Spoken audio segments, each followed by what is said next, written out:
Things are terrible in the UK right now, particularly for trans people.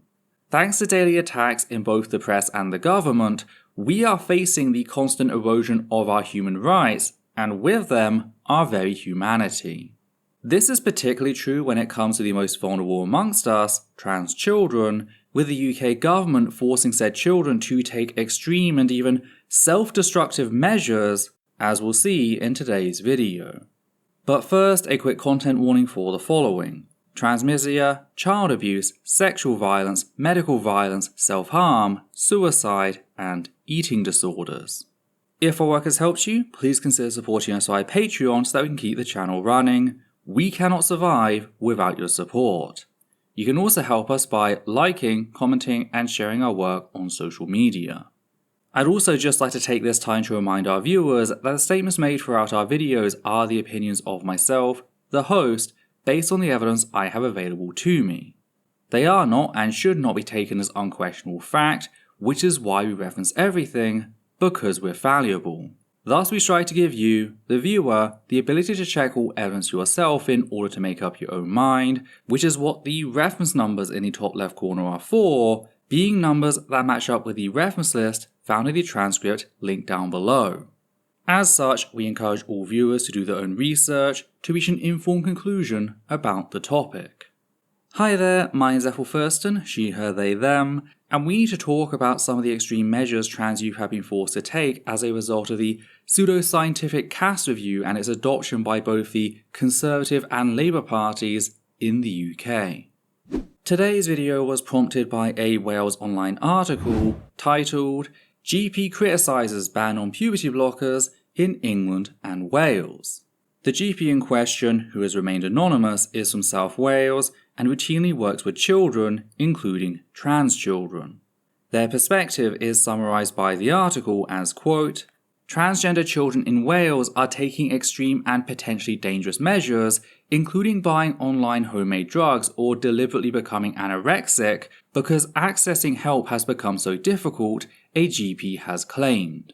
She said children with gender dysphoria, who do not have the same level of access to health services as adults, are taking matters into their own hands rather than waiting until they turn 18 to access care. The GP, who has experience working with children, said the UK government ban on puberty blockers has had a host of unintended consequences, including teens travelling to Northern Ireland or spending thousands of pounds on treatment through private providers. She said bans on treatment for teens are not only creating a generation with poor mental health and potentially physical problems, but leaving them only able to access treatment at a later stage when it is more invasive and costly. The ban on puberty blockers in England and Wales was made after a report by Dr. Hilary Cass, who chaired an independent review on gender identity services.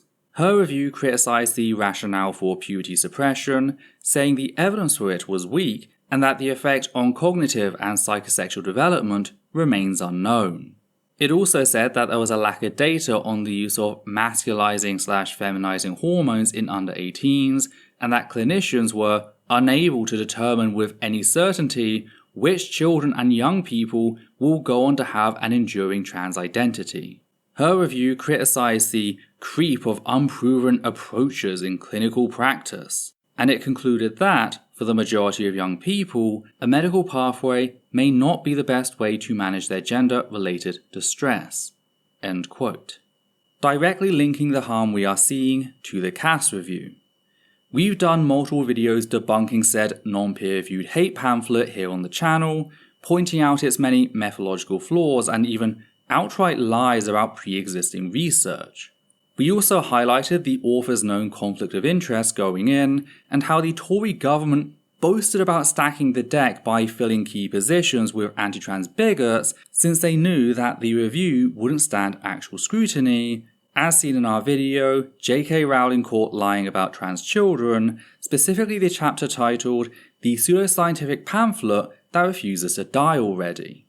We then revisited the potential consequences of said report in our video, Trans Children Speak Out Against Deadly Puberty Blocker Ban, specifically the chapter titled "The Cass Review Scandal and the Tavistock 16." The Tavistock 16 are the 16 children killed, driven to suicide as a result of a temporary suspension of gender-affirming care within the NHS at the end of 2020.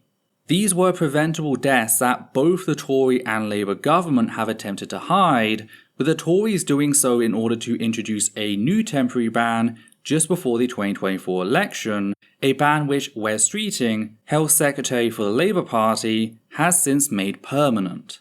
This is the same ban the article is discussing. We also went over the fact that, shortly before making the ban permanent, desperate trans children, the people directly impacted, met with Wes Streeting, bringing attention to said deaths, leaving absolutely zero deniability behind Wes Streeting's actions. Streeting chose medical violence against a marginalized community, fully aware of the harmful and potentially deadly consequences of his actions. So if you like further details, I suggest checking out those videos. They are fully referenced, as always. Which just leads us to discuss the impact the current ban is having, how we now have actual confirmation from a GP that trans children are being forced to take extreme measures. Sadly, the article doesn't give us a direct quote on the fact that children are starving themselves to induce chronic malnutrition in order to stave off puberty. We only get the passing mention at the start, yet that is still terrifying enough. It goes to show just how broken and inhumane this system is, that trans children are being forced into such a traumatic situation where literally starving themselves is viewed to be preferable to being forced to endure the wrong puberty. It also highlights the hypocrisy of those who pretended like their attacks on puberty blockers for trans children were about well-being, with many outright claiming that being trans was a fad, akin to an eating disorder such as anorexia, even inventing the pseudoscientific notion of rapid onset gender dysphoria. In their attacks upon trans children, they have created an actual situation that promotes anorexia. That is not merely speculation, as with their arguments, this is now an observed fact. This is one of the reasons this particular point is so important to highlight and deserves a video like this, along with bringing attention to the issue in hopes of resolving it so that no more children are made to suffer. Any time an anti-trans bigot brings up eating disorders in relation to gender dysphoria, this article needs to be cited to shut them down immediately, to show that no, they're the ones demonstrably promoting eating disorders amongst the most vulnerable in society. And I specify puberty blockers for trans children because, spoiler, those very same blockers are still in use for cisgender children suffering conditions such as precocious puberty, since they're clinically tested and are thus known to be safe and fully reversible. Yet, somehow, like magic, that changes when the child is no longer cisgender. Which is ironic, since the entire argument here is that trans children aren't actually trans, they're cis children who have been misled into thinking that they're trans and will therefore regret transitioning. So they're actually cisgender, yet their physiology is apparently so different that medications known to be safe for cisgender children are dangerous for them? Try to make sense of that. Actually, now that I think of it, don't. Bigotry is not rational by definition, meaning you will burn yourself out if you try. Trust me on this as someone with more than a decade of experience at this point. Trying to rationalize the flagrantly irrational will lead to frustration and nothing more. But yeah, it is terrible to think that trans children have been made to suffer so much through abuse and neglect that they would engage in self-harm, because that is what this is, in order to try and hold off puberty. Things never should have reached this point. Yet, sadly, they have. And this was no accident, nor is it just the way things are, certainly not the way things should be. We're here because gender-critical fascists fought to make things this way and have largely been enabled by the government and the press. Everyone who sold the lie of rapid onset gender dysphoria is complicit in enacting this atrocity. Of course, this is only one of the harms we're seeing. As noted by the article, quote, "The ban is leading to poor mental health in children being forced," she said, "to remain in a body they do not feel belongs to them."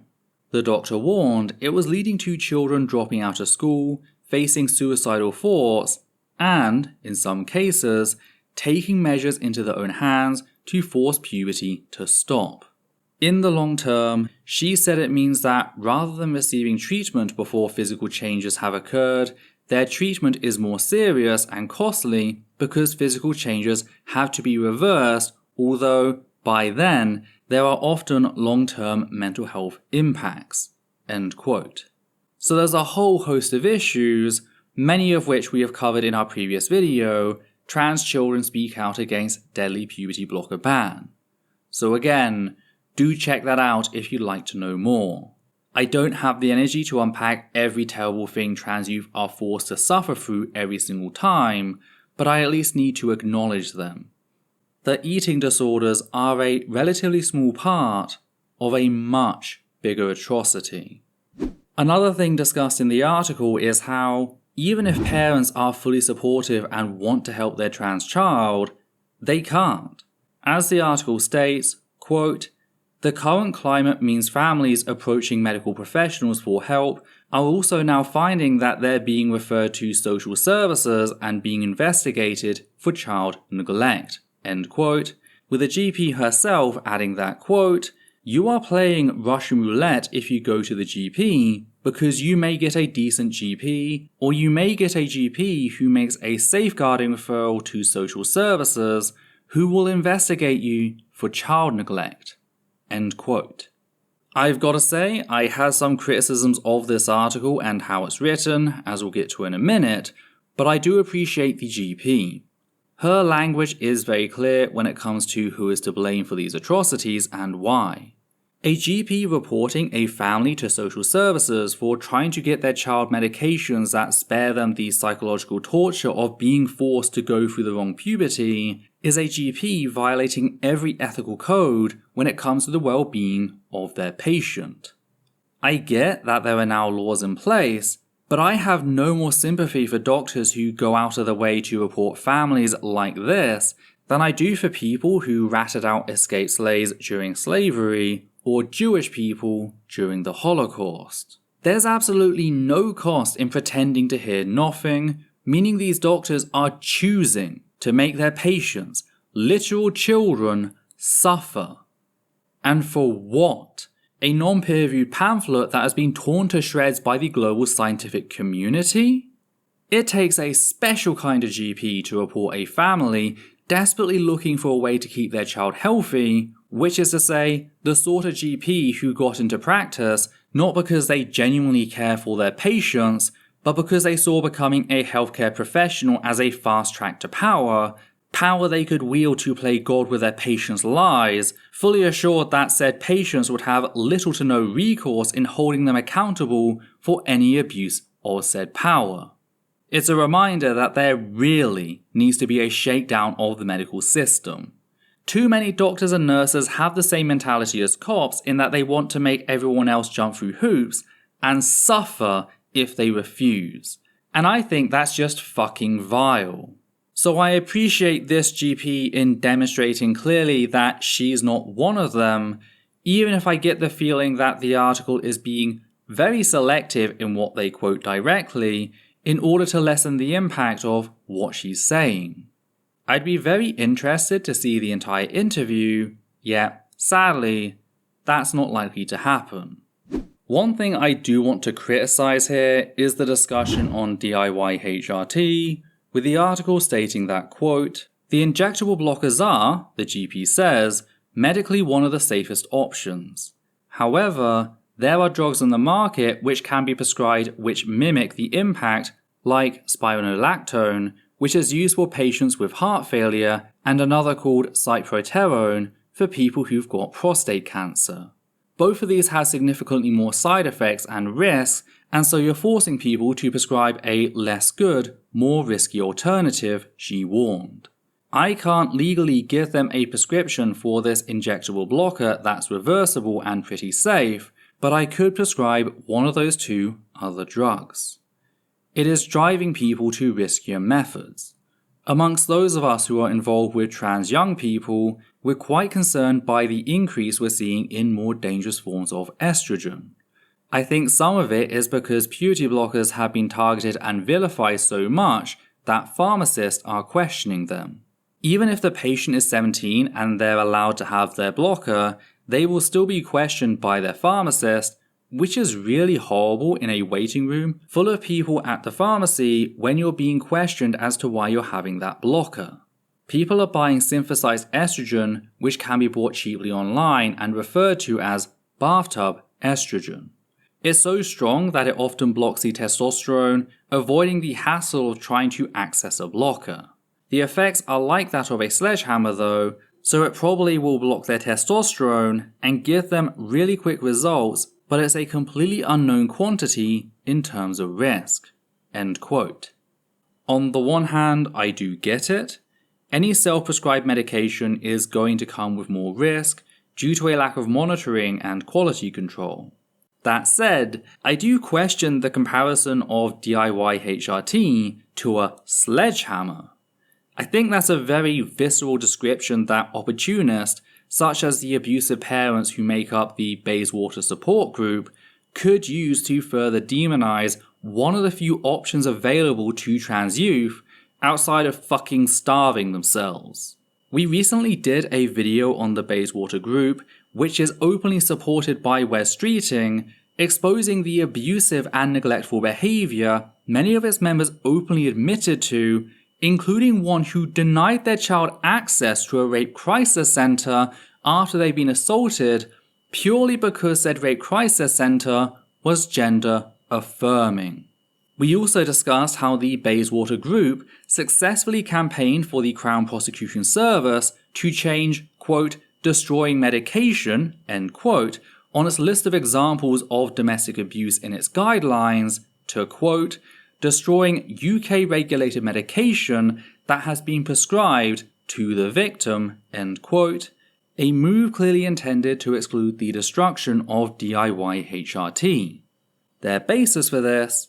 The increased risk, which, far from preventing trans youth from seeking out ways to halt puberty, will only push them to more extreme and dangerous alternatives, such as starving themselves.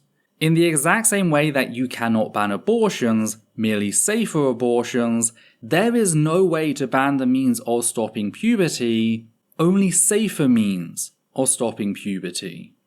That said, the GP is certainly sympathetic, stating that, quote, the aim of trans-affirming treatment is to do it slowly over a period of 3 to 5 years to mimic normal puberty, but you don't have this happening in a medical environment. People are forced into making it up as they go along, she said. In an ideal world, she said, the blocker buys you time to think. After a particular period, or at a set age, the child has decided they do or don't want to pursue treatment and need hormones. There is also the option to revert to their natural puberty, which most children would not decide as it remains a source of distress to them. End quote.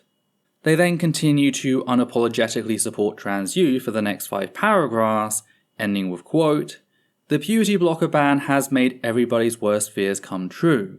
For trans kids that are growing up now, they're in an environment where they are constantly having to justify and explain themselves, and it is absolutely exhausting. End quote.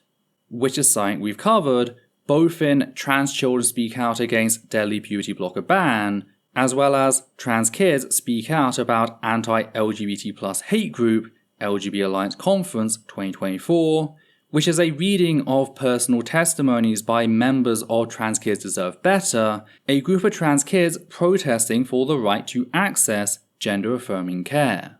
The LGBT Alliance, meanwhile, is an anti-trans hate group with a known history of sexualizing trans children, as seen here. Up and down the country and around the world, girls are removing breasts that have never known a lover's caress.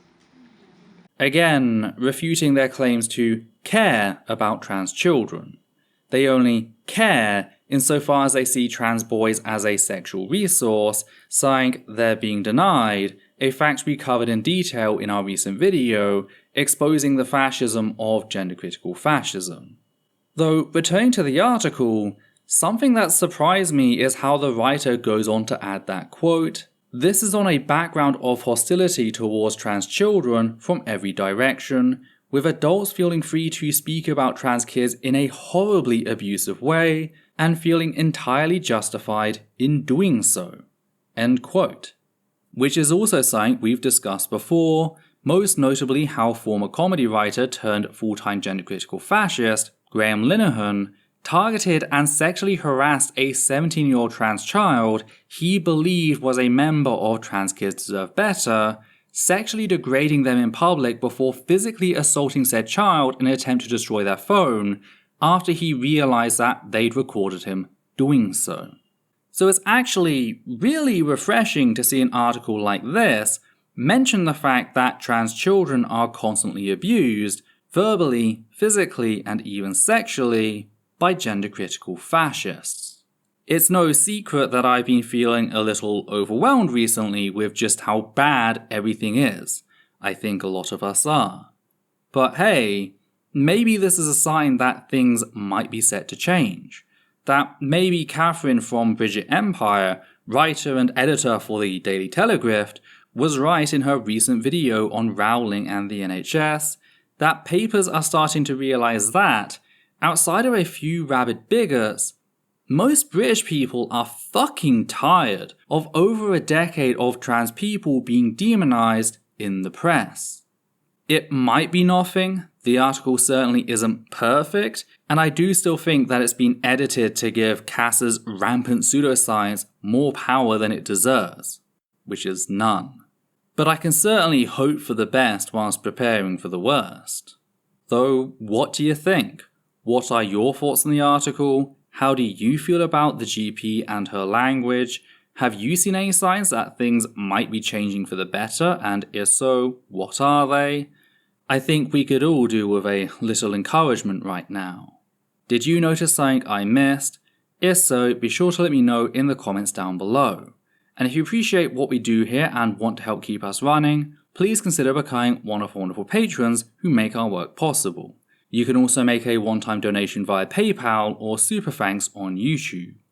On that note, we'd just like to thank the following people: Matthew Kovac, Goddess the Lighter, Flynn, and Higgins the Seagull. And for myself, Edita, and Levi, take care now.